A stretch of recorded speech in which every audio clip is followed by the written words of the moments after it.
கோவையின் ராமநாதபுரம் தொகுதியில் 1915 ஜூன் 28ஆம் தேதி பிறந்தவர் சாண்டோ சின்னப்பதேவர். அவரது மூத்த சகோதரரான சுப்பையா பயில்வானாகவும் உடற்பயிற்சி கூடத்தின் உரிமையாளராகவும் இருந்து வந்ததால் தனது சகோதரனை பார்த்து சிறு வயது முதலே தனது உடலை கட்டுக்கோப்பாக வைத்துக் கொள்ள தொடங்கினார் தேவர். அதன் காரணமாகவே பின் நாட்களில் திரைப்பட வாய்ப்புகள் அவரை தேடி வந்தன. தொடக்க காலத்தில் காஃபி கம்பெனி ஒன்றில் 3 ரூபாய் மாத சம்பளத்திற்கு எடுபிடியாக வேலை பார்த்த தேவர் பின்னர் மாதம் 9 ரூபாய் ஊதியத்தில் இரும்பு பட்டறை ஒன்றில் இரும்பு அடிக்கும் வேலையில் சேர்ந்தார்.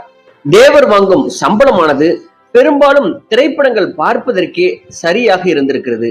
இத்தனைக்கும் ஊமை படங்கள் மட்டுமே வெளியாகி கொண்டிருந்த காலகட்டம் அது.